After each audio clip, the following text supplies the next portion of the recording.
with the model itself, there are a number of contributing factors, including such things as early child abuse, neglect, inadequate education. Some of them are from an ethnic minority, feelings of abandonment, drug involvement, gang involvement, running from the reality of their life, seeking power, seeking notoriety, seeking money, etc. As many of the women have told me that when they were young, sometimes 7, 8, and 9, that their parents would have given them drugs either to keep them quiet or as a form of entertainment, and watch some of the things that these children would do under the influence of drugs. And so many times they were exposed to it at an early age, or they would be told by their parents, you know, you're going to end up on the street, you're going to end up on drugs, etc. And so it's like a self-fulfilling prophecy. And the police chaplain told me, he goes, Donna, he's going to kill you. Or this living on the street is going to kill you. And, you know, there was always that in my mind. But my desire for drugs kept me going out there. And the fact that I had no self-esteem left at all. She spent a lot of her time on the street.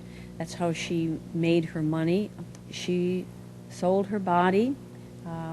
She sold her soul. She sold everything, which was part of how she felt about herself. A nothing, just a body and nothing else.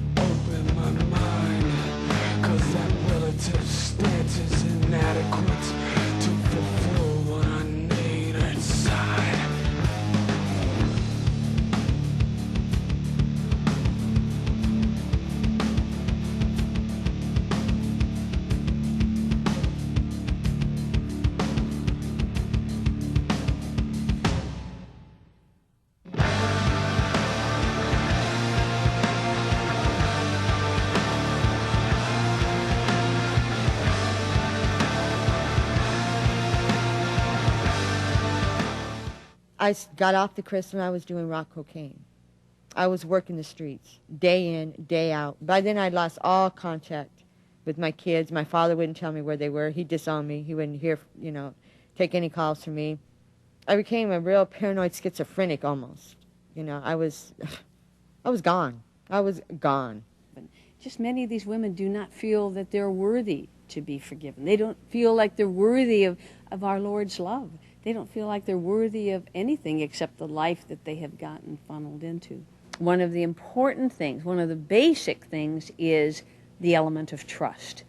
Because for many of these women, they have not been able to trust anybody. Those people that they had trusted in their past, beginning with early childhood, have betrayed that trust.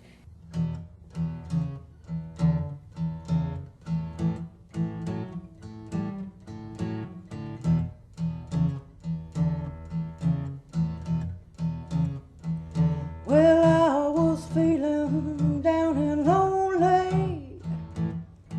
I was back in jail again. Well, I was feeling down and lonely. I was back in jail again. When I went to jail this last time, I feel it was God's way of pulling me up out of a situation where I was going to be killed, because the guy I was with was beating me so bad he could actually pick me up by my neck and throw me across the room. I would pray. Every time he beat me, I'd be saying the Our Father, and he'd stop. So I asked the Lord to please get me up out of that situation before I was dead. And he did. He brought me up out of the situation by bringing me back to jail.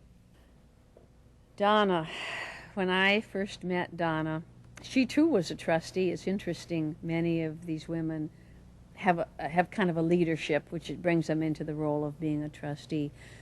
But I was walking through the mod, and I saw this lady crouched on some steps up near the deputies' area, where she was kind of out of view of the deputies, so that they wouldn't either question why she was crying. But I saw her sitting there. She was absolutely weeping. It was like she couldn't crawl into a deeper fetal position, and it was such a wailing of hurt, and it was like she was really at the end of her rope. I mean, she was so broken, and actually it's in that brokenness that the Lord can use you the most, because it's like a new crop. Until you cultivate the soil and break up the soil, that the new shoots can come forth. Right at that time, Carmen came around the corner.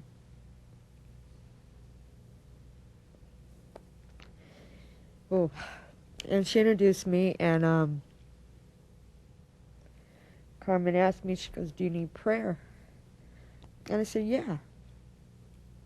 And she said, "You have a lot of hurt in you. I can see that."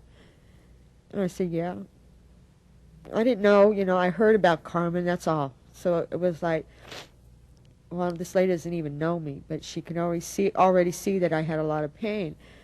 The journey for the women to reintegrate into a society, whatever it will be, anything other than the drug or the alcohol society, each individual woman is on a journey unique unto herself. And she needs to know that just like in a grieving process, for some people it may take a week, some people it may take a month, some people it may take a year, and that is okay.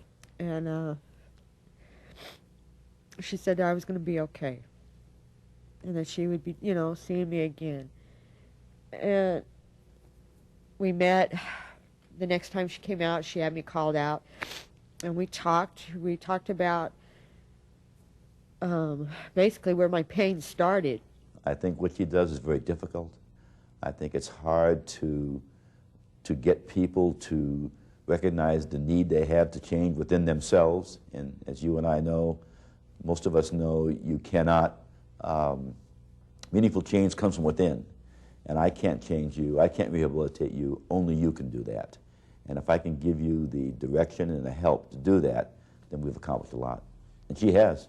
See women walking on the street in the bad part of the neighborhood where they assume that the woman is a prostitute. It may well be, but that woman is crying out for help. She's not out there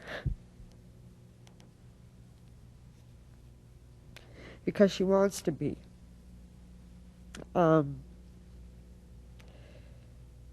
She's out there because she needs something, and it's obviously love.